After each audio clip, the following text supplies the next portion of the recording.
سورۃ الکہف، سورہ کہف کا تعارف، مقام نزول۔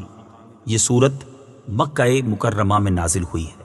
اس سورت میں 12 رکوع، 111 آیتیں، 1577 کلمے اور 6360 حروف ہیں۔ کہف نام رکھنے کی وجہ، کہف کا معنی ہے پہاڑی غار، اور اس سورت کی آیت نمبر 9 تا 26 میں اصحاب کہف یعنی پہاڑی غار والے چند اولیاء کرام کا واقعہ بیان کیا گیا ہے۔ اس مناسبت سے اس سورت کا نام سورہ کہف رکھا گیا۔ سورہ کہف کے فضائل۔ نمبر 1، سورہ کہف پڑھنے سے گھر میں سکون اور برکت نازل ہوتی ہے۔ چنانچہ حضرت برا بن عازب رضی اللہ تعالیٰ عنہ فرماتے ہیں، ایک مرتبہ ایک صحابی رضی اللہ تعالیٰ عنہ نے سورہ کہف پڑھی۔ گھر میں ایک جانور بھی تھا، وہ بدکنا شروع ہو گیا تو انہوں نے سلامتی کی دعا کی اور غور سے دیکھا کہ کیا بات ہے، تو انہیں ایک بادل نظر آیا جس نے انہیں ڈھانپ رکھا تھا۔ ان صحابی رضی اللہ تعالی عنہ نے اس واقعے کا ذکر جب تاجدار رسالت صلی اللہ تعالی علیہ وآلہ وسلم سے کیا تو آپ صلی اللہ تعالی علیہ وآلہ وسلم نے فرمایا، اے فلاں، قرآن پاک کی تلاوت کرتے رہا کرو۔ وہ بادل سکینہ تھا جو قرآن مجید کی وجہ سے نازل ہوا۔ نمبر 2، حضرت ابو درداء رضی اللہ تعالی عنہ سے روایت ہے، رسول کریم صلی اللہ تعالی علیہ وآلہ وسلم نے ارشاد فرمایا، جو سورہ کہف کی ابتدائی 10 آیات یاد کرے گا وہ دجال کے فتنے سے محفوظ رہے گا۔ نمبر 3، حضرت ابو سعید خدری رضی اللہ تعالی عنہ سے روایت ہے، نبی کریم صلی اللہ تعالی علیہ وآلہ وسلم نے ارشاد فرمایا، جو شخص جمعہ کے دن سورہ کہف کی تلاوت کرے گا تو آئندہ جمعے تک اس کے لیے خاص نور کی روشنی رہے گی۔ سورہ کہف کے مضامین۔ اس سورت کا مرکزی مضمون یہ ہے کہ اس میں نبی کریم صلی اللہ تعالی علیہ وآلہ وسلم سے اصحاب کہف رضی اللہ تعالی عنہم اور حضرت ذوالقرنین رضی اللہ تعالی عنہ کے بارے میں کیے گئے کفار کے سوالات کا جواب دیا گیا ہے۔ چنانچہ آیت نمبر 9 سے لے کر 26 تک اصحاب کہف کا واقعہ بیان کیا گیا ہے، اور اس واقعے میں ان لوگوں کے لیے ایک بہترین مثال ہے جو اپنے دین اور عقیدے کی حفاظت کے لیے اپنا وطن، عزیز رشتہ دار، دوست احباب اور اپنا مال چھوڑ دیتے ہیں، کیونکہ اصحاب کہف چند نوجوان مسلمان تھے جو کہ بت پرست بادشاہ سے اپنے دین کی حفاظت کی خاطر سب کچھ چھوڑ کر ایک غار میں پناہ گزین ہو گئے تھے۔ اور آیت نمبر 83 سے لے کر 99 تک حضرت ذوالقرنین رضی اللہ تعالی عنہ کا واقعہ بیان کیا گیا، اور اس واقعے میں بادشاہوں اور حکمرانوں کے لیے بڑی عبرت و نصیحت ہے، کیونکہ حضرت ذوالقرنین رضی اللہ تعالی عنہ کی حکمرانی مشرق سے لے کر مغرب تک تھی۔ اس کے باوجود وہ اللہ تعالیٰ سے ڈرنے والے، اس کے احکام کی اطاعت کرنے والے، اپنی رعایا سے شفقت و مہربانی کے ساتھ پیش آنے والے اور ان کے ساتھ عدل و انصاف کرنے والے تھے۔ اس کے علاوہ اس صورت میں یہ مضامین بیان کیے گئے۔ نمبر 1، اس کی ابتدا میں قرآن مجید کے اوصاف بیان کیے گئے کہ یہ عدل والی اور مستقیم کتاب ہے اور مسلمانوں کو جنت کی بشارت دینے اور کافروں کو جہنم کے عذاب کی وعید سنانے کے لیے نازل ہوئی ہے۔ نمبر 2، یہ بیان کیا گیا ہے کہ کفار کے ایمان نہ لانے کی وجہ سے نبی کریم صلی اللہ تعالی علیہ وآلہ وسلم کس قدر غمزدہ ہوا کرتے تھے۔ نمبر 3، اصحاب کہف کا واقعہ بیان کر کے حق ظاہر کرنے کے بعد کفار کی سرزنش کی گئی اور وہ عذاب بیان کیا گیا جو ان کے لیے تیار کیا گیا ہے۔ نمبر 4، ایمان لانے والے اور نیک اعمال کرنے والے مسلمانوں کی جزا جنت اور اس کی نعمتوں کو بیان کیا گیا ہے۔ نمبر 5، ایک امیر آدمی جو کہ متکبر اور کافر تھا اور ایک غریب آدمی جو کہ مومن تھا، ان کا واقعہ بیان کیا گیا تاکہ مسلمان اپنی تنگ دستی کی وجہ سے پریشان نہ ہوں اور کافر اپنی دولت کی وجہ سے دھوکے میں نہ پڑے۔ نمبر 6، دنیاوی زندگی کی ایک مثال بیان کی گئی۔ نمبر 7، فرشتوں کے حضرت آدم علیہ السلام کو سجدہ کرنے اور شیطان کے سجدہ نہ کرنے کا واقعہ بیان کیا گیا۔ نمبر 8، آیت نمبر 60 سے لے کر 82 تک حضرت موسیٰ اور حضرت خضر علیہم السلام کا واقعہ بیان کیا گیا۔ نمبر 9، آخرت میں کفار کے اعمال برباد اور ضائع ہونے کا اعلان کیا گیا۔ نمبر 10، نیک اعمال کرنے والے مسلمانوں کو ابدی نعمتوں کی بشارت دی گئی۔ نمبر 11، آخر میں یہ بیان کیا گیا اللہ تعالیٰ کے علم کی کوئی حد اور انتہا نہیں۔ سورہ بنی اسرائیل کے ساتھ مناسبت۔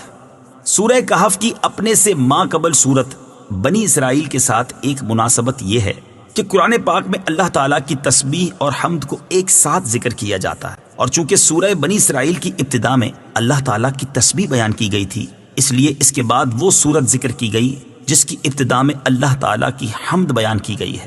دوسری مناسبت یہ ہے کہ سورہ کہف کی ابتدا سورہ بنی اسرائیل کے اختتام سے مناسبت رکھتی ہے کہ سورہ بنی اسرائیل کا اختتام اللہ تعالیٰ کی حمد پر ہوا تھا، اور سورہ کہف کی ابتدا بھی اللہ تعالیٰ کی حمد سے ہوئی۔ تیسری مناسبت یہ ہے کہ یہودیوں کے کہنے پر مشرکین نے نبی کریم صلی اللہ تعالی علیہ وآلہ وسلم سے 3 چیزوں کے بارے میں سوال کیا۔ ان میں سے ایک چیز یعنی روح کے بارے میں سوال کا جواب سورہ بنی اسرائیل میں دے دیا گیا، اور دوسرے 2 سوالوں یعنی اصحاب کہف رضی اللہ تعالی عنہم اور حضرت ذوالقرنین رضی اللہ تعالی عنہ کے واقعے کا جواب سورہ کہف میں دیا گیا۔ بسم اللہ الرحمن الرحیم۔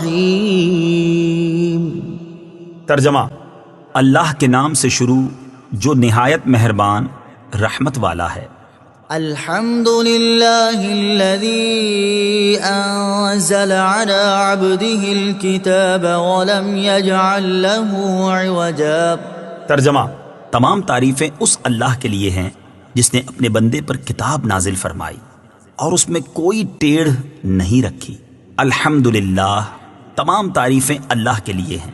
تفسیر صراط الجنان میں ہے، اس سورت کی ابتدا اللہ عز و جل کی حمد، نبی کریم صلی اللہ تعالی علیہ وسلم کی عظمت اور قرآن پاک کی شان سے کی گئی ہے۔ چنانچہ ارشاد فرمایا کہ تمام تعریفیں اس اللہ عز و جل کے لیے ہیں جس نے اپنے بندے محمد مصطفیٰ صلی اللہ تعالی علیہ وآلہ وسلم پر کتاب یعنی قرآن نازل فرمایا، جو اس کی بہترین نعمت اور بندوں کے لیے نجات و فلاح کا سبب ہے، اور اس قرآن میں کوئی ٹیڑھ نہیں رکھی، یعنی نہ کوئی لفظی خرابی، نہ معنوی، نہ اس کی آیتوں میں آپس میں اختلاف ہے اور نہ تضاد۔ آیت الحمدللہ الذی انزل سے حاصل ہونے والی معلومات۔ اس آیت سے 2 باتیں معلوم ہوئیں۔ نمبر 1، اس آیت میں نبی کریم صلی اللہ تعالی علیہ وآلہ وسلم کو اللہ تعالیٰ نے اپنا بندہ فرمایا۔ اس سے معلوم ہوا کہ رسول کی شان اس میں ہے کہ اسے اللہ تعالیٰ کا بندہ کہا جائے، نہ کہ اسے اللہ تعالیٰ کی اولاد کہنا شروع کر دیا جائے، جیسے عیسائی حضرت عیسیٰ علیہ الصلوۃ والسلام کو معاذ اللہ اللہ تعالیٰ کا بیٹا کہتے ہیں۔ نمبر 2، قرآن کریم کا نازل ہونا بہت بڑی نعمت ہے۔ امام فخر الدین رازی رحمۃ اللہ تعالی علیہ فرماتے ہیں، قرآن مجید کو نازل کرنا حضور پرنور صلی اللہ تعالی علیہ وآلہ وسلم کے لیے اور ہمارے لیے بھی اللہ تعالیٰ کی بڑی عظیم نعمت ہے۔ نبی کریم صلی اللہ تعالی علیہ وآلہ وسلم کے لیے نعمت تو اس طور پر ہے کہ اس مقدس کتاب کے ذریعے اللہ تعالیٰ نے اپنے حبیب صلی اللہ تعالی علیہ وآلہ وسلم کو توحید اور اللہ تعالیٰ کی پاکی پر، نیز اللہ تعالیٰ کی صفات جلال و اکرام کے علوم کے اسرار پر مطلع کیا۔ فرشتوں اور انبیاء اکرام علیہ الصلوۃ والسلام کے احوال، قضاء و قدر کے احوال کے اسرار، عالم سفلی کے احوال کا عالم علوی کے احوال سے تعلق رکھنے کے اسرار، عالم آخرت کے احوال کا عالم دنیا کے احوال سے تعلق رکھنے کے اسرار، عالم جسمانیت کے عالم روحانیت سے مربوط ہونے کی کیفیت وغیرہ کے اسرار عطا فرمائے۔ اور بے شک یہ چیزیں عظیم ترین نعمتوں میں سے ہیں، اور اس کتاب کا ہمارے حق میں نعمت ہونا اس طور پر ہے کہ یہ کتاب پابندیوں اور احکامات، وعدہ اور وعید، ثواب اور عذاب کے بیان پر مشتمل ہے۔ خلاصہ یہ ہے کہ یہ کتاب انتہائی اعلیٰ درجے کی کامل کتاب ہے، تو اس سے ہر ایک اپنی طاقت اور فہم کے مطابق نفع حاصل کرے۔ قیما لینذر بأسا شدیدا من لدنه ويبشر المؤمنین الذین يعملون الصالحات ان لهم اجرا حسنا ماکثین فیہ ابدا وینذر الذین قالوا اتخذ اللہ ولدا۔ ترجمہ: لوگوں کی مصلحتوں کو قائم رکھنے والی نہایت معتدل کتاب، تاکہ اللہ کی طرف سے سخت عذاب سے ڈرائے اور اچھے اعمال کرنے والے مومنوں کو خوشخبری دے کہ ان کے لیے اچھا ثواب ہے جس میں ہمیشہ رہیں گے، اور ان لوگوں کو ڈرائے جو کہتے ہیں کہ اللہ نے اپنا کوئی بچہ بنایا ہے۔ قیمن، لوگوں کی مصلحتوں کو قائم رکھنے والی نہایت معتدل کتاب۔ تفسیر صراط الجنان میں ہے، اس آیت اور اس کے بعد والی 2 آیات کا خلاصہ یہ ہے کہ قرآن مجید بندوں کی دینی اور دنیاوی مصلحتوں کو قائم رکھنے والی انتہائی معتدل کتاب ہے، اور اسے اس لیے نازل کیا گیا ہے تاکہ میرے حبیب صلی اللہ تعالی علیہ وآلہ وسلم اس کتاب کے ذریعے اللہ تعالیٰ کی طرف سے کافروں کو سخت عذاب سے ڈرائیں، اور اللہ تعالیٰ کی رضا کے لیے اچھے اعمال کرنے والے مومنوں کو خوشخبری دیں کہ ان کے لیے اچھا ثواب یعنی جنت اور اس کی نعمتیں ہیں جس میں وہ ہمیشہ رہیں گے۔ اور قرآن کریم کو اس لیے نازل کیا گیا ہے تاکہ وہ اس کے ذریعے یہودیوں اور عیسائیوں وغیرہ ان لوگوں کو ڈرائیں جو کہتے ہیں کہ اللہ تعالیٰ نے اپنی کوئی اولاد بنائی ہے۔ ما لهم به من علم ولا لآبائهم كبرت كلمة تخرج من أفواههم إن يقولون إلا كذبا۔ ترجمہ، اس بارے میں نہ تو وہ کچھ علم رکھتے ہیں اور نہ ان کے باپ دادا، کتنا بڑا بول ہے جو ان کے منہ سے نکلتا ہے، وہ بالکل جھوٹ کہہ رہے ہیں۔ ما لہم بہ من علم ولا لآبائہم، اس بارے میں نہ تو وہ کچھ علم رکھتے ہیں اور نہ ان کے باپ دادا۔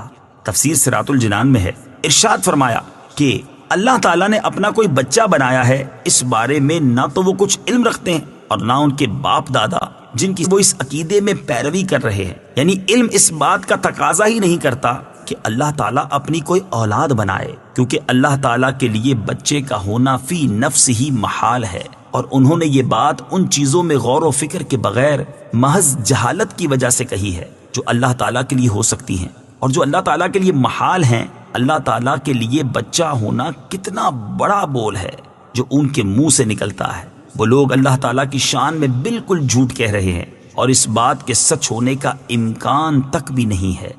فَلَعَلَّكَ بَاخِعٌ نَفْسَكَ عَلَىٰ آثَارِهِمْ إِن لَّمْ يُؤْمِنُوا بِهَٰذَا الْحَدِيثِ أَسَفًا۔ ترجمہ، اگر وہ اس بات پر ایمان نہ لائیں تو ہو سکتا ہے کہ تم ان کے پیچھے غم کے مارے اپنی جان کو ختم کر دو۔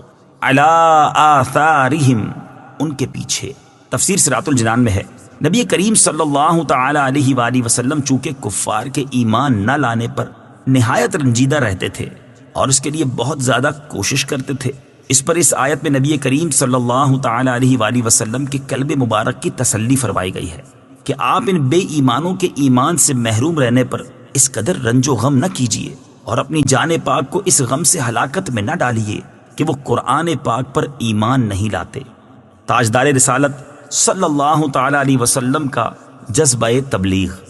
اس طرح کی آیات سے نبی کریم صلی اللہ تعالی علیہ وآلہ وسلم کے جذبہ تبلیغ امت پر رحمت و شفقت کی انتہا اور رسالت کے حقوق کو انتہائی اعلیٰ طریقے سے ادا کرنے کا بھی پتہ چلتا ہے کہ وہ لوگ جن کا حضور پر نور صلی اللہ تعالی علیہ وآلہ وسلم کے ساتھ طرز عمل یہ تھا کہ وہ آپ صلی اللہ تعالی علیہ وآلہ وسلم کو کاہن، ساحر، شاعر، مجنون کہتے، آپ صلی اللہ تعالی علیہ وآلہ وسلم کے پیچھے شریر لڑکوں کے غول لگا دیتے جو پھبتیاں کستے، گالیاں دیتے، اور یہ دیوانہ ہے کا شور مچا کر پتھر پھینکتے، راستوں میں کانٹے بچھاتے، جس میں مبارک پر نجاست ڈالتے، دھکے دیتے، مقدس اور نازک گردن میں چادر کا پھندا ڈال کر گلا گھونٹنے کی کوشش کرتے۔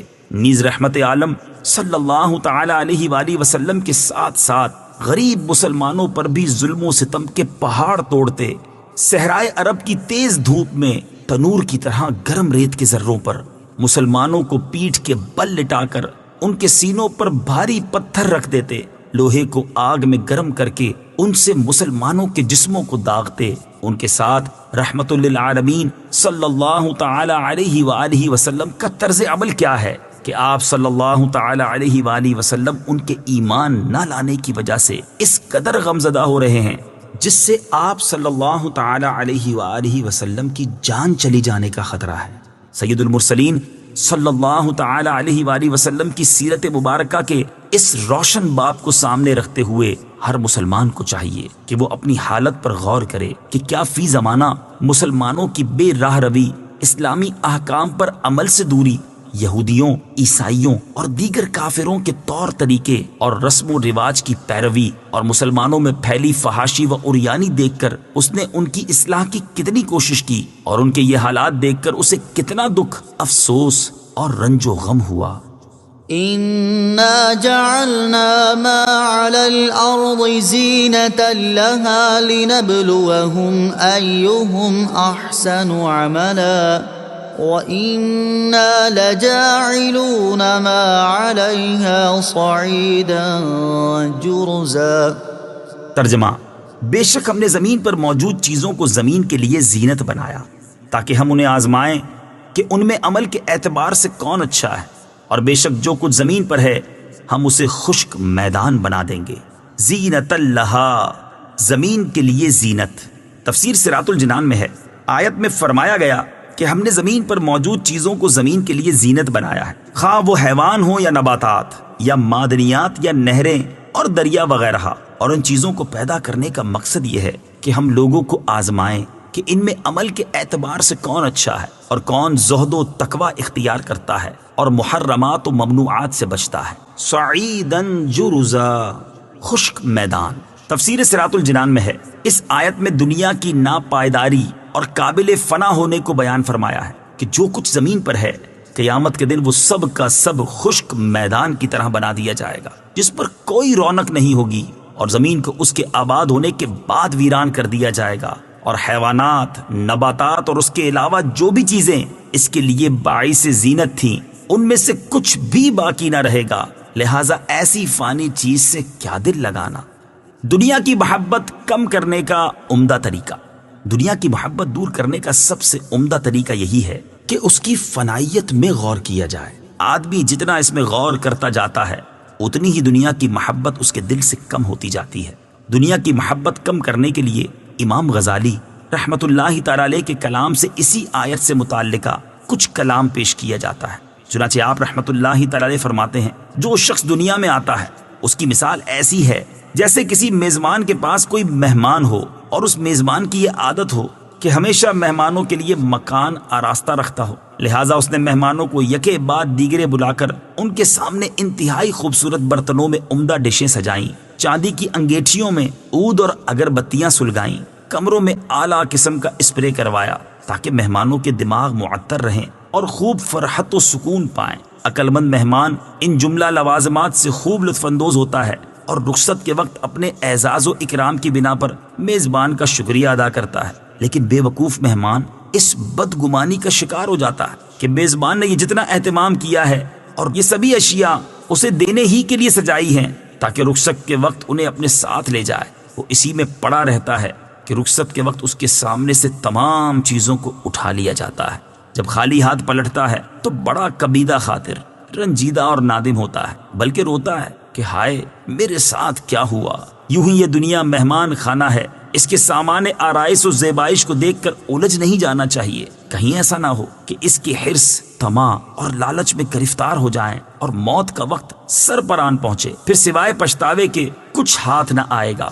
دنیا کو تو کیا جانے، یہ بس کی گانٹھ ہے ہر رافع، صورت دیکھو ظالم کی تو کیسی بھولی بھالی ہے، شہد دکھائے، زہر پلائے، قاتل ڈائن شوہر کش، اس مردار پہ کیا للچایا، دنیا دیکھی بھالی ہے۔ ام حسبت ان اصحاب الكهف والرقيم كانوا من آياتنا عجبا اذ اوى الفتية الى الكهف فقالوا ربنا آتنا من لدنك رحمة وهيئ لنا من امرنا رشدا۔ ترجمہ: کیا تمہیں معلوم ہوا کہ پہاڑی غار اور جنگل کے کنارے والے وہ ہماری نشانیوں میں سے ایک عجیب نشانی تھے؟ جب ان نوجوانوں نے ایک غار میں پناہ لی پھر کہنے لگے، اے ہمارے رب، ہمیں اپنے پاس سے رحمت عطا فرما اور ہمارے لیے ہمارے معاملے میں ہدایت کے اسباب مہیا فرما۔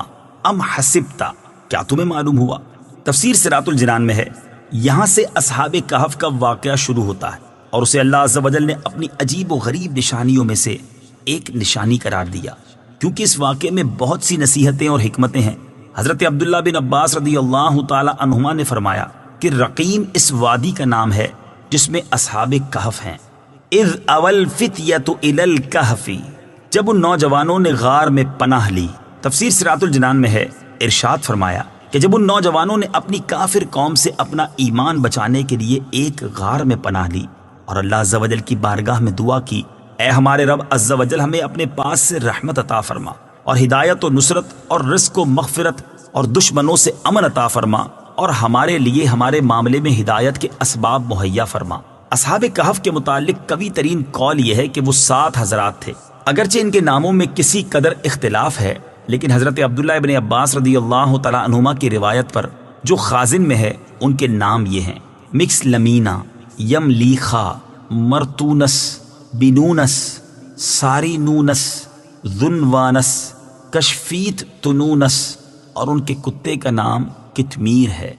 اصحاب کہف کے ناموں کی برکت۔ اصحاب کہف کے نام بڑے بابرکت ہیں اور اکابر بزرگان دین نے ان کے فوائد و خواص بیان کیے ہیں۔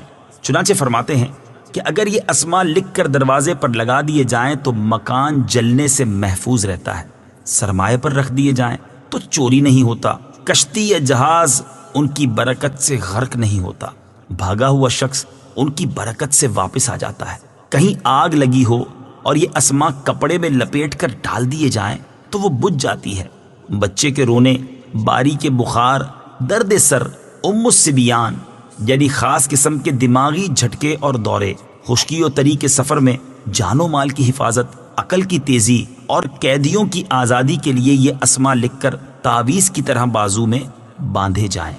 اصحاب کہف کا واقعہ۔ اکثر مفسرین کے نزدیک اصحاب کہف رضی اللہ تعالی عنہم کا واقعہ حضرت عیسیٰ علیہ السلام کے آسمان پر تشریف لے جانے کے بعد رونما ہوا، اور بعض مفسرین کے نزدیک یہ واقعہ حضرت عیسیٰ علیہ السلام سے پہلے کا ہے، اور اس کا ذکر اہل کتاب کی مذہبی کتابوں میں موجود ہے، اور اسی وجہ سے یہودیوں نے بڑی توجہ کے ساتھ ان کے حالات محفوظ رکھے۔ بہرحال یہ واقعہ کس زمانے میں رونما ہوا اس کی اصل حقیقت اللہ تعالیٰ ہی بہتر جانتا ہے، البتہ ہم یہاں معتبر مفسرین کی طرف سے بیان کردہ اس واقعے کی بعض تفصیلات کا خلاصہ ذکر کرتے ہیں۔ چنانچہ مفسرین کے بیان کے مطابق اصحاب کہف افسوس نامی ایک شہر کے شرفاء و معززین میں سے ایماندار لوگ تھے۔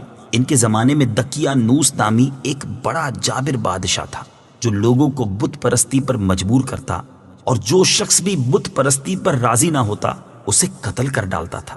دقیانوس بادشاہ کے جبر و ظلم سے اپنا ایمان بچانے کے لیے اصحاب کہف بھاگے اور قریب کے پہاڑ میں غار کے اندر پناہ گزین ہوئے، وہاں سو گئے اور 300 برس سے زیادہ عرصے تک اسی حال میں رہے۔ بادشاہ کو جستجو سے معلوم ہوا کہ وہ ایک غار کے اندر ہیں، تو اس نے حکم دیا کہ غار کو ایک سنگین دیوار کھینچ کر بند کر دیا جائے تاکہ وہ اس میں مر کر رہ جائیں اور وہ ان کی قبر ہو جائے، یہی ان کی سزا ہے۔ حکومتی عملے میں سے یہ کام جس کے سپرد کیا گیا وہ نیک آدمی تھا، اس نے ان اصحاب کے نام، تعداد اور پورا واقعہ رانگ کی تختی پر کندہ کرا کر تانبے کے صندوق میں دیوار کی بنیاد کے اندر محفوظ کر دیا، اور یہ بھی بیان کیا گیا ہے کہ اسی طرح کی ایک تختی شاہی خزانے میں بھی محفوظ کرا دی گئی۔ کچھ عرصہ بعد دقیانوس ہلاک ہوا، زمانے گزرے، سلطنتیں بدلی، یہاں تک کہ ایک نیک بادشاہ فرما روا ہوا جس کا نام بیدروس تھا، اور اس نے 68 سال حکومت کی۔ اس کے دور حکومت میں ملک میں فرقہ بندی پیدا ہوئی، اور بعض لوگ مرنے کے بعد اٹھنے اور قیامت آنے کے منکر ہو گئے۔ بادشاہ ایک تنہا مکان میں بند ہو گیا، اور اس نے گریہ وزاری سے بارگاہ الہی میں دعا کی کہ یا رب عز و جل کوئی ایسی نشانی ظاہر فرما جس سے مخلوق کو مردوں کے اٹھنے اور قیامت آنے کا یقین حاصل ہو جائے۔ اسی زمانے میں ایک شخص نے اپنی بکریوں کے لیے آرام کی جگہ حاصل کرنے کے واسطے اسی غار کو تجویز کیا، اور کچھ لوگوں کے ساتھ مل کر دیوار کو گرا دیا۔ دیوار گرنے کے بعد کچھ ایسی ہیبت طاری ہوئی کہ گرانے والے بھاگ گئے۔ اصحاب کہف اللہ تعالیٰ کے حکم سے فرحاں و شاداں اٹھے، چہرے شگفتہ، طبیعت خوش، زندگی کی تر و تازگی موجود۔ ایک نے دوسرے کو سلام کیا اور نماز کے لیے کھڑے ہو گئے۔ نماز سے فارغ ہو کر یملیخا سے کہا کہ آپ جائیے اور بازار سے کچھ کھانے کو بھی لائیے، اور یہ بھی خبر لائیے کہ دقیانوس بادشاہ کا ہم لوگوں کے بارے میں کیا ارادہ ہے۔ وہ بازار گئے تو انہوں نے شہر پناہ کے دروازے پر اسلامی علامت دیکھی، اور وہاں نئے نئے لوگ پائے۔ یہ دیکھ کر انہیں تعجب ہوا کہ یہ کیا معاملہ ہے، کل تک تو کوئی شخص اپنا ایمان ظاہر نہیں کر سکتا تھا، جبکہ آج اسلامی علامتیں شہر پناہ پر ظاہر ہیں۔ پھر کچھ دیر بعد آپ تندور والے کی دکان پر گئے اور کھانا خریدنے کے لیے اسے دقیانوسی سکے کا روپیہ دیا، جس کا رواج صدیوں سے ختم ہو گیا تھا اور اسے دیکھنے والا بھی کوئی باقی نہ رہا تھا۔ بازار والوں نے خیال کیا کہ کوئی پرانا خزانہ ان کے ہاتھ آ گیا ہے، چنانچہ وہ انہیں پکڑ کر حاکم کے پاس لے گئے۔ وہ نیک شخص تھا، اس نے بھی ان سے دریافت کیا کہ خزانہ کہاں ہے۔ انہوں نے کہا خزانہ کہیں نہیں ہے، یہ روپیہ ہمارا اپنا ہے۔ حاکم نے کہا یہ بات کسی طرح قابل یقین نہیں، کیونکہ اس میں جو سال لکھا ہوا ہے وہ 300 برس سے زیادہ کا ہے، اور آپ نوجوان ہیں، ہم لوگ بوڑھے ہیں، ہم نے تو کبھی یہ سکہ دیکھا ہی نہیں۔ آپ نے فرمایا میں جو دریافت کروں وہ ٹھیک ٹھیک بتاؤ تو عقدہ حل ہو جائے گا۔ یہ بتاؤ کہ دقیانوس بادشاہ کس حال و خیال میں ہے؟ حاکم نے کہا آج روئے زمین پر اس نام کا کوئی بادشاہ نہیں، سینکڑوں برس پہلے ایک بے ایمان بادشاہ اس نام کا گزرا ہے۔ آپ نے فرمایا کل ہی تو ہم اس کے خوف سے جان بچا کر بھاگے ہیں، اور میرے ساتھی قریب کے پہاڑ میں غار کے اندر پناہ گزین ہے، چلو میں تمہیں ان سے ملا دوں۔ حاکم اور شہر کے سردار اور ایک کثیر مخلوق ان کے ہمراہ غار کے کنارے پہنچ گئے۔ اصحاب کہف یملیخا کے انتظار میں تھے۔ جب انہوں نے کثیر لوگوں کے آنے کی آواز سنی تو سمجھے کہ یملیخا پکڑے گئے اور دقیانوسی فوج ہماری جستجو میں آ رہی ہے، چنانچہ وہ اللہ عز و جل کی حمد میں مشغول ہو گئے۔ اتنے میں شہر کے لوگ پہنچ گئے اور یملیخا نے بقیہ حضرات کو تمام قصہ سنایا۔ ان حضرات نے سمجھ لیا کہ ہم اللہ تعالیٰ کے حکم سے اتنا طویل زمانہ سوئے رہے اور اب اس لیے اٹھائے گئے ہیں کہ لوگوں کے لیے موت کے بعد زندہ کیے جانے کی دلیل اور نشانی بنے۔ جب حاکم شہر غار کے کنارے پہنچا تو اس نے تانبے کا صندوق دیکھا، اس کو کھلوایا تو تختی برآمد ہوئی۔ اس تختی میں ان اصحاب کے اسما اور ان کے کتے کا نام لکھا تھا۔ یہ بھی لکھا تھا کہ یہ جماعت اپنے دین کی حفاظت کے لیے دقیانوس کے ڈر سے اس غار میں پناہ گزین ہوئی۔ دقیانوس نے خبر پا کر ایک دیوار سے انہیں غار میں بند کر دینے کا حکم دیا۔ ہم یہ حال اس لیے لکھتے ہیں تاکہ جب کبھی یہ غار کھلے تو لوگ ان کے حال پر مطلع ہو جائیں۔ یہ تختی پڑھ کر سب کو تعجب ہوا اور لوگ اللہ عز و جل کی حمد و ثنا بجا لائے کہ اس نے ایسی نشانی ظاہر فرما دی جس سے موت کے بعد اٹھنے کا یقین حاصل ہوتا ہے۔ حاکم شہر نے اپنے بادشاہ بیدروس کو واقعے کی اطلاع دی، چنانچہ بادشاہ بھی بقیہ معززین اور سرداروں کو لے کر حاضر ہوا اور شکر الہی کا سجدہ بجا لایا کہ اللہ تعالیٰ نے اس کی دعا قبول کی۔ اصحاب کہف نے بادشاہ سے معانقہ کیا اور فرمایا ہم تمہیں اللہ عز و جل کے سپرد کرتے ہیں، والسلام علیکہ ورحمۃ اللہ وبرکاتہ۔ اللہ تعالیٰ تیری اور تیرے ملک کی حفاظت فرمائے اور جن و انس کے شر سے بچائے۔ بادشاہ کھڑا ہی تھا کہ وہ حضرات اپنے خوابگاہوں کی طرف واپس ہو کر مصروف خواب ہوئے اور اللہ تعالیٰ نے انہیں وفات دے دی۔ بادشاہ نے سال کے صندوق میں ان کے اجساد کو محفوظ کیا اور اللہ تعالیٰ نے روب سے ان کی حفاظت فرمائی کہ کسی کی مجال نہیں کہ وہاں پہنچ سکے۔ بادشاہ نے سر غار مسجد بنانے کا حکم دیا اور ایک خوشی کا دن معین کر دیا کہ ہر سال لوگ عید کی طرح وہاں آیا کریں۔ اس سے معلوم ہوا کہ صالحین میں عرس کا معمول قدیم سے ہے۔ فضربنا على آذانهم في الكهف سنين عددا ثم بعثناهم لنعلم أي الحزبين أحصى لما لبثوا أمدا۔ ترجمہ، تو ہم نے اس غار میں ان کے کانوں پر گنتی کے کئی سال پردہ لگا رکھا، پھر ہم نے انہیں جگایا تاکہ دیکھیں کہ دو گروہوں میں سے کون ان کے ٹھہرنے کی مدت زیادہ درست بتاتا ہے۔ سنین عددا، گنتی کے کئی سال۔ تفسیر صراط الجنان میں ہے، ارشاد فرمایا کہ جب وہ غار میں لیٹے تو ہم نے اس غار میں ان کے کانوں پر گنتی کے کئی سال تک پردہ لگا رکھا، یعنی انہیں ایسی نیند سلا دیا کہ کوئی آواز بیدار نہ کر سکے۔ اولیاء کی کرامات برحق ہیں۔ اس آیت سے معلوم ہوا کہ کرامات اولیاء برحق ہیں۔ اصحاب کہف بنی اسرائیل کے اولیاء ہیں، ان کا کھائے پیے بغیر اتنی مدت زندہ رہنا کرامت ہے۔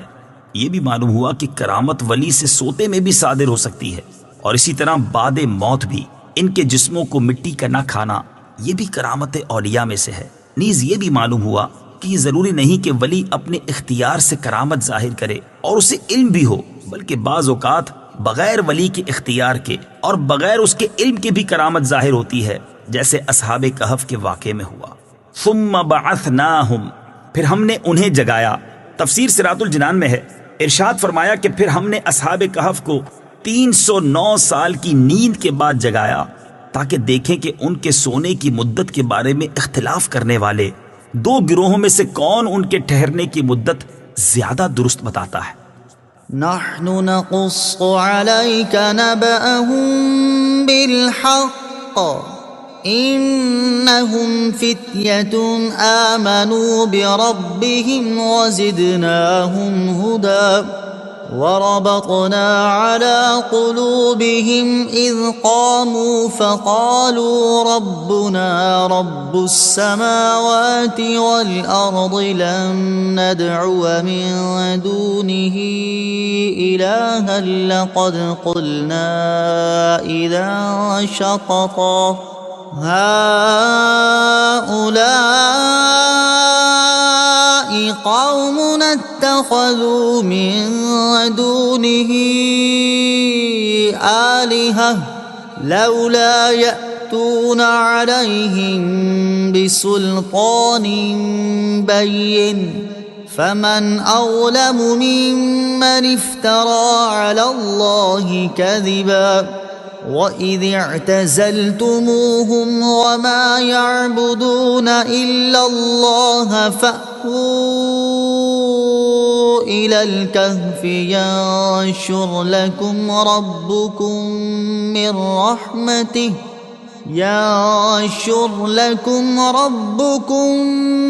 رَحْمَتِهِ وَيُهَيِّئْ لَكُمْ مِنْ أَمْرِكُمْ مِرْفَقًا۔ ترجمہ: ہم آپ کے سامنے ان کا ٹھیک ٹھیک حال بیان کرتے ہیں۔ بے شک وہ کچھ جوان تھے جو اپنے رب پر ایمان لائے، اور ہم نے ان کی ہدایت میں اضافہ کر دیا، اور ہم نے ان کے دلوں کو قوت عطا فرمائی۔ جب وہ کھڑے ہو گئے تو کہنے لگے، ہمارا رب وہ ہے جو آسمانوں اور زمین کا رب ہے، ہم اس کے سوا کسی معبود کی عبادت ہرگز نہیں کریں گے۔ اگر ہم ایسا کریں تو اس وقت ہم ضرور حد سے بڑی ہوئی بات کہنے والے ہوں گے۔ یہ ہماری قوم ہے، انہوں نے اللہ کے سوا اور معبود بنا رکھے ہیں، یہ ان پر کوئی روشن دلیل کیوں نہیں لاتے؟ تو اس سے بڑھ کر ظالم کون جو اللہ پر جھوٹ باندھے۔ اور آپس میں کہا، جب تم ان لوگوں سے اور اللہ کے سوا جن کو یہ پوچھتے ہیں ان سے جدا ہو جاؤ تو غار میں پناہ لو، تمہارا رب تمہارے لیے اپنی رحمت پھیلا دے گا اور تمہارے کام میں تمہارے لیے آسانی مہیا کر دے گا۔ اذ قاموا فقالوا، جب وہ کھڑے ہو گئے تو کہنے لگے۔ تفسیر صراط الجنان میں ہے، انہوں نے اپنی بات دقیانوس بادشاہ کے سامنے کی جب اس نے انہیں اپنے دربار میں بلا کر بتوں کی عبادت نہ کرنے پر باز پرس کی تھی۔ وَإِذِ اعْتَزَلْتُمُوهُمْ، اور جب تم ان لوگوں سے جدا ہو جاؤ۔ تفسیر صراط الجنان میں ہے، یہاں سے جو کلام ہے یہ ان حضرات کا آپس میں تھا، انہوں نے ایک دوسرے سے کہا کہ اس کافر قوم میں نہ رہو بلکہ ان سے جدا ہو جاؤ اور جا کر کہیں کسی گوشے میں چھپ جاؤ جہاں ان کے فتنے سے بچ کر اللہ عز و جل کی عبادت کیا کریں۔ ہم کو امید ہے کہ اللہ تعالی ہمیں گوشائے عافیت ضرور دے گا۔ فتنوں کے زمانے میں ایمان کی حفاظت کا ذریعہ۔ اس سے معلوم ہوا کہ فتنوں کے زمانے میں خلقت سے علیحدگی اپنے ایمان کی حفاظت کا ذریعہ ہے۔ احادیث مبارکہ میں بھی یہی فرمایا گیا ہے۔ چنانچہ حضرت ابو سعید خدری رضی اللہ تعالی عنہ سے روایت ہے، رسول اللہ صلی اللہ تعالی علیہ وآلہ وسلم نے ارشاد فرمایا، ان قریب مسلمان کا بہترین مال وہ بکریاں ہوں گی جنہیں لے کر یہ پہاڑ کی چوٹیوں اور برساتی مقامات پر چلا جائے گا، کیونکہ وہ اپنے دین کو بچانے کی خاطر فتنوں سے بھاگ رہا ہوگا۔ حضرت ابو ہریرہ رضی اللہ تعالیٰ عنہ سے روایت ہے، حضور اقدس صلی اللہ تعالیٰ علیہ وسلم نے ارشاد فرمایا، ان قریب فتنے کھڑے ہوں گے جن میں بیٹھا ہوا شخص کھڑے سے اچھا رہے گا، اور کھڑا ہوا چلنے والے سے اچھا رہے گا، اور چلنے والا دوڑنے والے سے اچھا رہے گا۔ جو اس فتنے کی طرف جھانکے گا تو وہ اسے بھی اپنی لپیٹ میں لے لے گا۔ ان دنوں جس کو بچاؤ کی کوئی جگہ یا پناہ گاہ ملے تو اسے اس میں پناہ لے لینی چاہیے۔ حضرت ابو بکرہ رضی اللہ تعالی عنہ سے روایت ہے، رسول اکرم صلی اللہ تعالی علیہ وآلہ وسلم نے ارشاد فرمایا، ان قریب فتنے ہوں گے، خبردار پھر فتنے ہوں گے، پھر وہ فتنے ہوں گے کہ ان میں بیٹھا ہوا چلتے ہوئے سے بہتر ہوگا، اور چلتا ہوا دوڑتے ہوئے سے بہتر ہوگا۔ آگاہ رہو کہ جب وہ فتنے واقع ہوں تو جس کے پاس اونٹ ہوں وہ اونٹوں سے مل جائے، اور جس کے پاس بکریاں ہوں وہ اپنی بکریوں میں چلا جائے، اور جس کی زمین ہو وہ اپنی زمین میں پہنچ جائے۔ یہ سن کر ایک صحابی رضی اللہ تعالی عنہ نے عرض کی، یا رسول اللہ صلی اللہ تعالی علیہ وآلہ وسلم، جس کے پاس اونٹ، بکریاں اور زمین نہ ہو تو وہ کیا کرے؟ ارشاد فرمایا، وہ اپنی تلوار کی طرف رخ کرے اور اس کی دھار کو پتھر سے کوٹ دے، پھر اگر الگ ہونے کی طاقت رکھے تو الگ ہو جائے، یعنی اپنی تلوار توڑ دے تاکہ باہمی جنگ و جدال میں حصہ ہی نہ لے سکے۔ بارگاہ الہی کے مقبول بندے تقیہ نہیں کرتے۔ اس آیت سے یہ بھی معلوم ہوا کہ مقبولان بارگاہ الہی تقیہ نہیں کرتے، جیسے اصحاب کہف نے علاقہ چھوڑ دیا لیکن تقیہ نہ کیا۔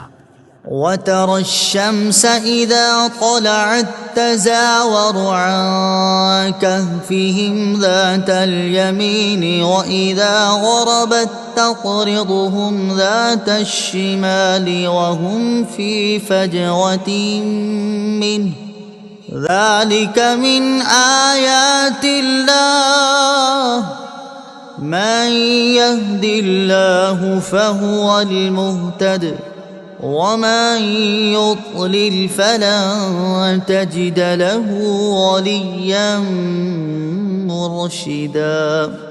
ترجمہ، اور اے حبیب تم سورج کو دیکھو گے کہ جب نکلتا ہے تو ان کے غار کے دائیں جانب مائل ہو کر نکل جاتا ہے، اور جب غروب ہوتا ہے تو ان سے بائیں طرف کترا کر گزر جاتا ہے، حالانکہ وہ اس غار کے کھلے حصے میں ہیں۔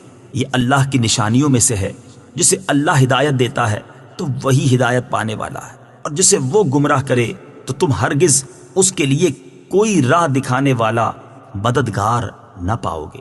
وَتَرَى الشَّمْسَ، اور تم سورج کو دیکھو گے۔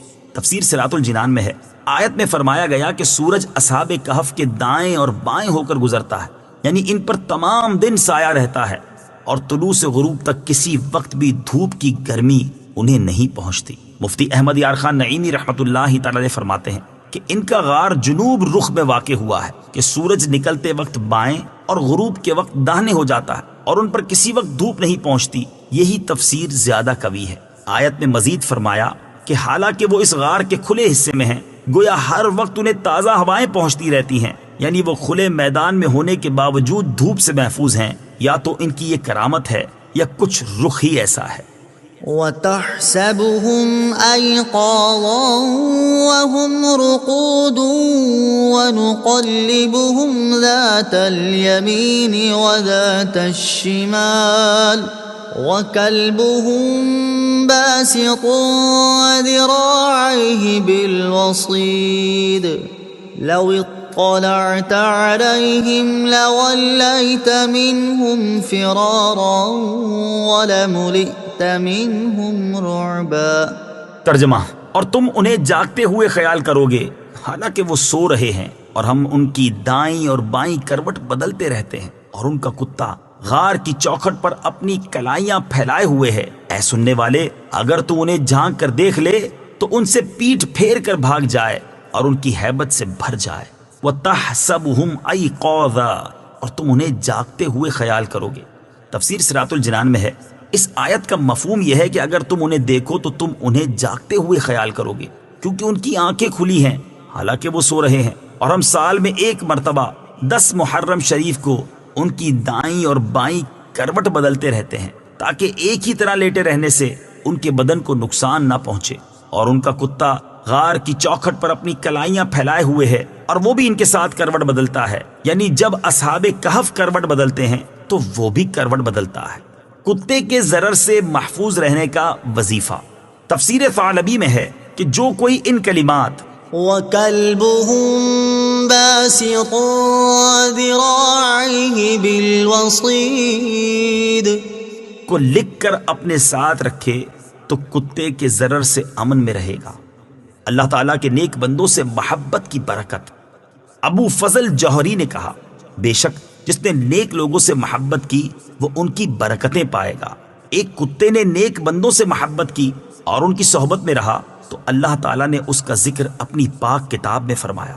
ابو عبداللہ محمد بن احمد قرطبی رحمت اللہ تعالی علیہ فرماتے ہیں، جب نیک بندوں اور اولیاء کرام کی صحبت میں رہنے کی برکت سے ایک کتا اتنا بلند مقام پا گیا حتیٰ کہ اللہ تعالیٰ نے اس کا ذکر قرآن پاک میں فرمایا، تو اس مسلمان کے بارے میں تیرا کیا گمان ہے جو اولیاء اور صالحین سے محبت کرنے والا اور ان کی صحبت سے فیض یاب ہونے والا ہے۔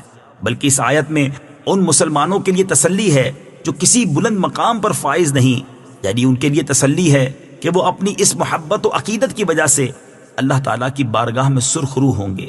حضرت انس رضی اللہ تعالی عنہ فرماتے ہیں، ایک شخص نے بارگاہ رسالت صلی اللہ تعالی علیہ وآلہ وسلم میں حاضر ہو کر عرض کی، یا رسول اللہ صلی اللہ تعالی علیہ وآلہ وسلم، قیامت کب قائم ہوگی؟ رسول پاک صلی اللہ تعالی علیہ وسلم نے نماز ادا کی اور اس کے بعد فرمایا، قیامت کے بارے میں سوال کرنے والا کہاں ہے؟ اس شخص نے عرض کی، یا رسول اللہ صلی اللہ تعالی علیہ وآلہ وسلم، میں ہوں۔ ارشاد فرمایا، تم نے اس کی کیا تیاری کی ہے؟ عرض کی، میرے پاس بہت زیادہ نمازیں اور روزے تو نہیں ہیں، البتہ میں اللہ تعالیٰ اور اس کے رسول صلی اللہ تعالی علیہ وآلہ وسلم سے محبت کرتا ہوں۔ حضور اقدس صلی اللہ تعالی علیہ وآلہ وسلم نے ارشاد فرمایا، مرد اسی کے ساتھ ہوگا جس سے وہ محبت کرتا ہے، اور اے شخص تو ان کے ساتھ ہوگے جن سے محبت کرتے ہو۔ حضرت انس رضی اللہ تعالیٰ عنہ فرماتے ہیں، میں نے اسلام قبول کرنے کے بعد اس سے زیادہ مسلمانوں کو خوش نہیں دیکھا جتنا اس دن دیکھا تھا۔ لو اطلعت علیہم، اے سننے والے اگر تو انہیں جھانک کر دیکھ لے۔ تفسیر صراط الجنان میں ہے، آیت میں مزید فرمایا کہ اے سننے والے اگر تو انہیں جھانک کر دیکھ لے تو ان سے پیٹھ پھیر کر بھاگ جائے اور ان کی ہیبت سے بھر جائے، یعنی اللہ تعالیٰ نے ایسی ہیبت سے ان کی حفاظت فرمائی ہے کہ ان تک کوئی جا نہیں سکتا۔ بعض روایتوں میں ہے کہ حضرت امیر معاویہ رضی اللہ تعالیٰ عنہ جنگ روم کے وقت کہف کی طرف گزرے تو انہوں نے اصحاب کہف کے غار میں داخل ہونا چاہا۔ حضرت عبداللہ ابن عباس رضی اللہ تعالیٰ عنہما نے انہیں منع کیا اور یہ آیت پڑھی۔ پھر ایک جماعت حضرت امیر معاویہ رضی اللہ تعالیٰ عنہ کے حکم سے داخل ہوئی تو اللہ تعالیٰ نے ایک ایسی ہوا چلائی کہ سب جل گئے۔ وَكَذَلِكَ بَعَثْنَاهُمْ لِيَتَسَاءَلُوا بَيْنَهُمْ قَالَ قَائِلٌ مِّنْهُمْ كَمْ لَبِثْتُمْ قَالُوا لَبِثْنَا يَوْمًا أَوْ بَعْضَ يَوْمٍ قَالُوا رَبُّكُمْ أَعْلَمُ بِمَا لَبِثْتُمْ فَابْعَثُوا أَحَدَكُمْ بِوَرِقِكُمْ هَٰذِهِ إِلَى الْمَدِينَةِ فَلْيَنظُرْ أَيُّهَا أَزْكَىٰ طَعَامًا فَلْيَأْتِكُم بِرِزْقٍ مِّنْهُ وَلْيَتَلَطَّفْ وَلَا يُشْعِرَنَّ بِكُمْ أَحَدًا إِنَّهُمْ إِن يَظْهَرُوا عَلَيْكُمْ يَرْجُمُوكُمْ أَوْ يُعِيدُوكُمْ فِي مِلَّتِهِمْ وَلَن تُفْلِحُوا إِذًا أَبَدًا۔ ترجمہ، اور ویسا ہی ہم نے انہیں جگایا تاکہ آپس میں ایک دوسرے سے حالات پوچھیں۔ ان میں سے ایک کہنے والے نے کہا، تم یہاں کتنی دیر رہے ہو؟ چند افراد نے کہا کہ ہم ایک دن رہے ہیں یا ایک دن سے کچھ کم وقت۔ دوسروں نے کہا، تمہارا رب خوب جانتا ہے جتنا تم ٹھہرے ہو، تو اپنے میں سے ایک کو یہ چاندی دے کر شہر کی طرف بھیجو تاکہ وہ دیکھیں کہ وہاں کون سا کھانا زیادہ عمدہ ہے، پھر تمہارے پاس اسی میں سے کوئی کھانا لے آئے، اور اسے چاہیے کہ نرمی سے کام لے اور ہرگز کسی کو تمہاری اطلاع نہ دے۔ بے شک اگر انہوں نے تمہیں جان لیا تو تمہیں پتھر ماریں گے یا تمہیں اپنے دین میں پھیر لیں گے، اور اگر ایسا ہوا تو پھر تم کبھی بھی فلاح نہ پاؤ گے۔ وَكَذَلِكَ بَعَثْنَاهُمْ، اور یوں ہی ہم نے انہیں جگایا۔ تفسیر صراط الجنان میں ہے، یہاں سے اب بقیہ واقعے کی تفصیل بیان کی گئی ہے۔ تفسیرات کی روشنی میں آیت کا خلاصہ یوں ہے کہ فرمایا، جیسا ہم نے انہیں سلایا ویسا ہی ایک مدت دراز کے بعد ہم نے انہیں جگایا تاکہ آپس میں ایک دوسرے سے حالات پوچھیں اور اللہ تعالیٰ کی قدرت عظیمہ دیکھ کر ان کا یقین زیادہ ہو اور وہ اس کی نعمتوں کا شکر ادا کریں۔ چنانچہ جب وہ بیدار ہوئے تو ان میں سے کہنے والے یعنی مکسلمینا جو ان میں سب سے بڑے اور ان کے سردار تھے کہنے لگے، تم یہاں کتنی دیر رہے ہو؟ چند افراد نے کہا کہ ہم یہاں ایک دن رہے ہیں یا ایک دن سے کچھ کم وقت، کیونکہ وہ غار میں طلوع آفتاب کے وقت داخل ہوئے تھے، اور جب اٹھے تو آفتاب قریب غروب تھا۔ اس سے انہوں نے گمان کیا کہ یہ وہی دن ہے۔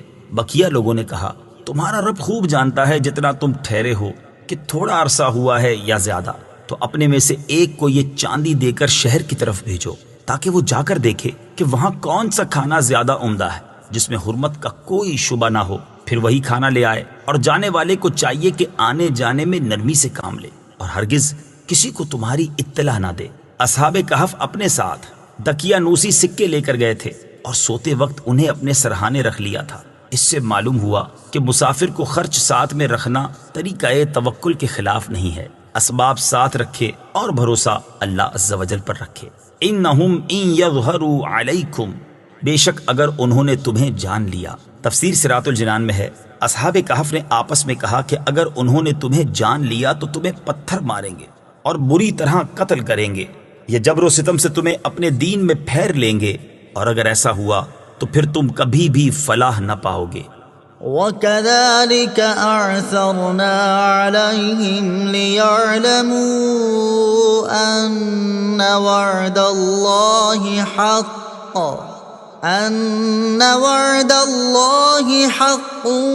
وَأَنَّ السَّاعَةَ لَا رَيْبَ فِيهَا إِذْ يَتَنَازَعُونَ بَيْنَهُمْ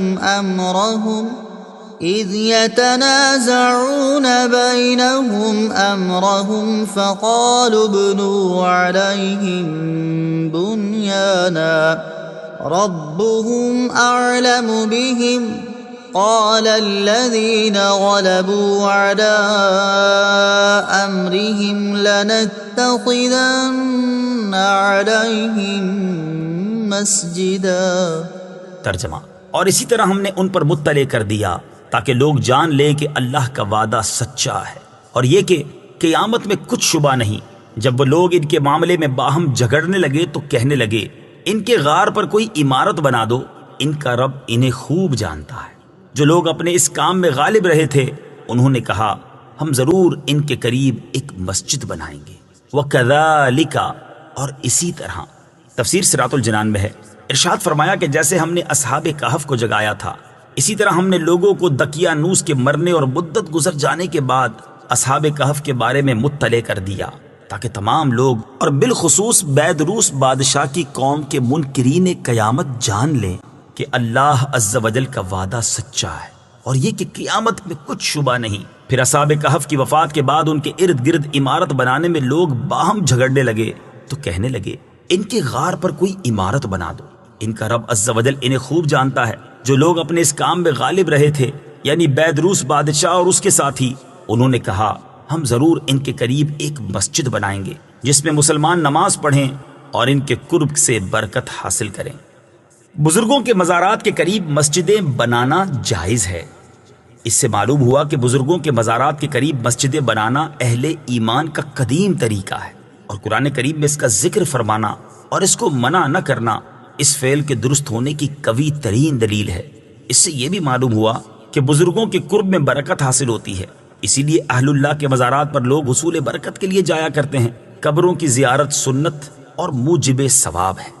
سَيَقُولُونَ ثَلَاثَةٌ رَّابِعُهُمْ كَلْبُهُمْ وَيَقُولُونَ خَمْسَةٌ وَسَادِسُهُمْ كَلْبُهُمْ رَجْمًا بِالْغَيْبِ وَيَقُولُونَ سَبْعَةٌ وَثَامِنُهُمْ كَلْبُهُمْ قُل رَّبِّي أَعْلَمُ بِعِدَّتِهِم مَّا يَعْلَمُهُمْ إِلَّا قَلِيلٌ فَلَا تُمَارِ فِيهِمْ إِلَّا مِرَاءً ظَاهِرًا وَلَا تَسْتَفْتِ فِيهِم مِّنْهُمْ أَحَدًا۔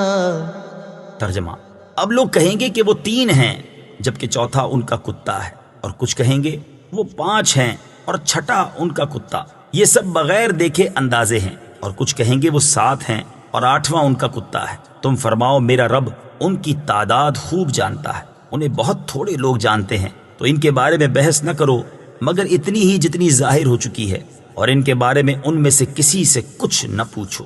سیقولون، اب لوگ کہیں گے۔ تفسیر صراط الجنان میں ہے، واقعہ کے آخر میں ان کی تعداد کے متعلق لوگوں کے اختلاف کا بیان فرمایا اور اس کا حل بھی ارشاد فرما دیا، اور وہی حل ہر اس مسئلے کا ہے جو اہم نہ ہو اور جس کے جاننے سے کوئی خاص فائدہ نہ ہو۔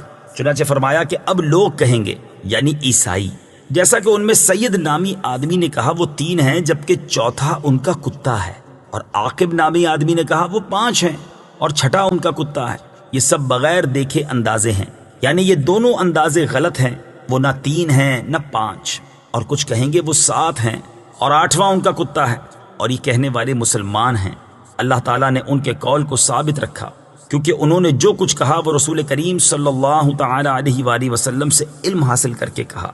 تم فرماؤ میرا رب ان کی تعداد خوب جانتا ہے، کیونکہ تمام جہانوں کی تمام تفصیلات اور گزشتہ و آئندہ کی کائنات کا علم اللہ عز و جل ہی کو ہے یا جس کو وہ عطا فرمائے۔ مزید فرمایا کہ اصحاب کہف کی تعداد کو بہت تھوڑے لوگ جانتے ہیں۔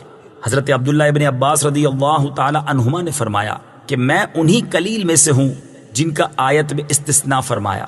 آیت کے آخر میں مزید فرمایا کہ ان کے بارے میں اہل کتاب سے بحث نہ کرو مگر اتنی ہی جتنی ظاہر ہو چکی ہے، اور ان کے بارے میں ان میں سے کسی سے کچھ نہ پوچھو۔ ولا تقولن لشيء إني فاعل ذلك غدا إلا أن يشاء الله واذكر ربك إذا نسيت وقل عسى أن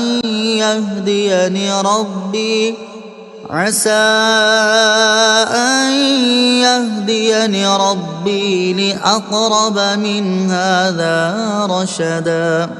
ترجمہ، اور ہرگز کسی چیز کے متعلق نہ کہنا کہ میں کل یہ کرنے والا ہوں مگر یہ کہ اللہ چاہے، اور جب تم بھول جاؤ تو اپنے رب کو یاد کر لو، اور یوں کہو کہ قریب ہے کہ میرا رب اس واقعے سے زیادہ قریب ہدایت کا کوئی راستہ دکھائے۔ الا ان یشاء اللہ، مگر یہ کہ اللہ چاہے۔ تفسیر صراط الجنان میں ہے، یہاں 2 آیتوں میں اسلامی تعلیمات کی ایک بنیادی چیز بیان فرمائی کہ مسلمان کو چاہیے کہ اپنے ارادے میں انشاء اللہ ضرور کہا کرے۔ چنانچہ فرمایا گیا کہ اور ہرگز کسی چیز کے متعلق نہ کہنا کہ میں کل یہ کرنے والا ہوں مگر ساتھ ہی یہ کہا کرو کہ اللہ عز و جل چاہے تو میں کر لوں گا۔ مراد یہ ہے کہ جب کسی کام کا ارادہ ہو تو یہ کہنا چاہیے کہ انشاء اللہ ایسا کروں گا، بغیر انشاء اللہ کے نہ کہے۔ اس آیت کا شان نزول یہ ہے کہ اہل مکہ نے رسول کریم صلی اللہ تعالی علیہ وآلہ وسلم سے جب روح، اصحاب کہف اور حضرت ذوالقرنین کے بارے میں دریافت کیا تھا تو حضور اقدس صلی اللہ تعالی علیہ وآلہ وسلم نے فرمایا کہ کل بتاؤں گا، اور انشاء اللہ نہیں فرمایا تھا تو کئی روز وحی نہیں آئی۔ پھر یہ آیت نازل ہوئی، وَاذْكُرْ رَبَّكَ إِذَا نَسِيتَ، اور جب تم بھول جاؤ تو اپنے رب کو یاد کر لو۔ تفسیر صراط الجنان میں ہے، حضرت عبداللہ ابن عباس رضی اللہ تعالی عنہما فرماتے ہیں اس کا معنی یہ ہے کہ اگر انشاء اللہ کہنا یاد نہ رہے تو جب یاد آئے کہہ لو۔ یاد آنے کی مدت کے بارے میں حضرت عبداللہ ابن عباس رضی اللہ تعالی عنہما فرماتے ہیں کہ اگرچہ 1 سال بعد یاد آئے، اور امام حسن بصری رضی اللہ تعالیٰ عنہ نے فرمایا ہے کہ جب تک اس مجلس میں رہے انشاء اللہ کہہ لے۔ اس آیت کے معنی سے متعلق تفسیروں میں کئی قول مذکور ہیں، ان میں سے ایک یہ بھی ہے کہ آیت کا معنی یہ ہے اگر کسی نماز کو بھول گیا تو یاد آتے ہی ادا کر لے۔ نماز کے بارے میں حضرت انس رضی اللہ تعالی عنہ سے روایت ہے، نبی کریم صلی اللہ تعالی علیہ وآلہ وسلم نے ارشاد فرمایا جو نماز پڑھنا بھول جائے تو اسے چاہیے کہ جب یاد آئے اس وقت نماز پڑھ لے، اس کا یہی کفارہ ہے۔ وَقُلْ عَسَىٰ، اور یوں کہو کہ قریب ہے۔ تفسیر صراط الجنان میں ہے، ارشاد فرمایا یوں کہو کہ قریب ہے کہ میرا رب میری نبوت پر دلائل کے لیے اصحاب کہف کے اس واقعے سے زیادہ قریب ہدایت کا کوئی راستہ دکھائے، یعنی ایسے معجزات عطا فرمائے جو میری نبوت پر اس سے بھی زیادہ ظاہر دلالت کریں، جیسے کہ انبیاء سابقین کے احوال کا بیان اور غیوب کا علم اور قیامت تک پیش آنے والے واقعات کا بیان اور چاند کا 2 ٹکڑے ہونا اور حیوانات کا حضور اقدس صلی اللہ تعالی علیہ وآلہ وسلم کی رسالت کی گواہی دینا وغیرہ۔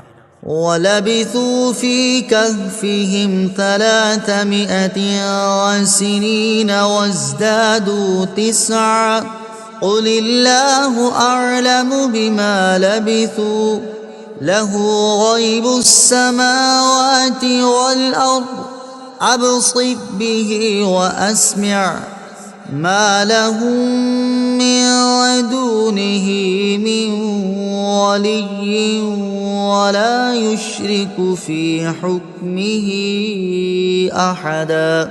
ترجمہ، اور وہ اپنے غار میں 300 سال ٹھہرے اور 9 سال زیادہ۔ تم فرماؤ اللہ خوب جانتا ہے، وہ جتنا ٹھہرے۔ آسمانوں اور زمین کے سب غیب اسی کے لیے ہیں، وہ کتنا دیکھنے والا اور سننے والا ہے۔ ان کے لیے اس کے سوا کوئی مددگار نہیں، اور وہ اپنے حکم میں کسی کو شریک نہیں کرتا۔ قل، تم فرماؤ۔ تفسیر صراط الجنان میں ہے، اصحاب کہف کے قیام کی مدت بیان کرنے کے بعد ارشاد فرمایا کہ اگر لوگ اس مدت میں جھگڑا کریں تو اللہ عز و جل ہی کا فرمانا برحق ہے، لہٰذا تم ان سے کہہ دو کہ اللہ عز و جل خوب جانتا ہے کہ وہ لوگ کتنا ٹھہرے تھے، خواہ وہ ان کے غار میں سونے والی مدت ہو یا تب سے لے کر اب تک کی مدت ہو۔ بہرحال اللہ تعالیٰ ہی بہتر جانتا ہے، کیونکہ آسمانوں اور زمین کے سب غیبوں کا علم اسی کو ہے، کوئی ظاہر اور کوئی باطن اس سے چھپا نہیں۔ اس حصے کا شان نزول یہ ہے کہ نجران کے نصرانیوں نے کہا تھا کہ 300 برس تک ٹھیک ہیں، اور 9 کی زیادتی کیسی ہے اس کا ہمیں علم نہیں۔ اس پر یہ آیت کریمہ نازل ہوئی۔ وَاتْلُ مَا أُوحِيَ إِلَيْكَ مِن كِتَابِ رَبِّكَ لَا مُبَدِّلَ لِكَلِمَاتِهِ وَلَا تَجِدَ مِن دُونِهِ مُلْتَحَدًا۔ ترجمہ، اور اپنے رب کی کتاب سے اس وحی کی تلاوت کرو جو آپ کی طرف بھیجی گئی ہے، اس کی باتوں کو کوئی بدلنے والا نہیں، اور تم ہرگز اس کے سوا کوئی پناہ نہ پاؤ گے۔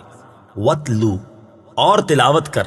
تفسیر صراط الجنان میں ہے، جب اللہ تعالیٰ نے اصحاب کہف کے واقعے پر مشتمل آیات نازل فرما دی تو اس آیت میں اپنے حبیب صلی اللہ تعالی علیہ وآلہ وسلم کو حکم دیا کہ آپ قرآن پاک کی تلاوت کرتے رہیں اور کفار کی ان باتوں کی پرواہ نہ کریں کہ آپ اس کے علاوہ کوئی اور قرآن لے آئیں یا اسے تبدیل کر دیں۔ اللہ عز و جل کی باتوں کو بدلنے پر کوئی قادر نہیں۔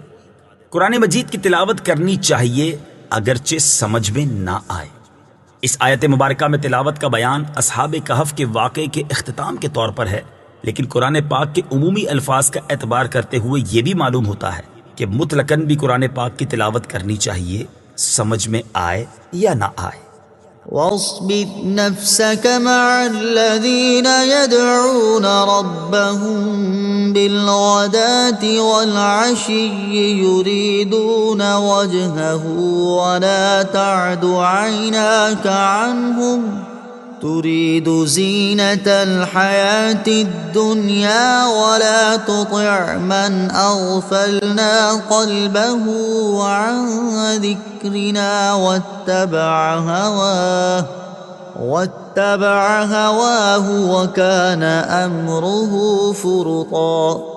ترجمہ، اور اپنی جان کو ان لوگوں کے ساتھ مانوس رکھ جو صبح و شام اپنے رب کو پکارتے ہیں، اس کی رضا چاہتے ہیں، اور تیری آنکھیں دنیا کی زندگی چاہتے ہوئے انہیں چھوڑ کر اوروں پر نہ پڑیں، اور اس کی بات نہ مان جس کا دل ہم نے اپنی یاد سے غافل کر دیا، اور وہ اپنی خواہش کے پیچھے چلا اور اس کا کام حد سے گزر گیا۔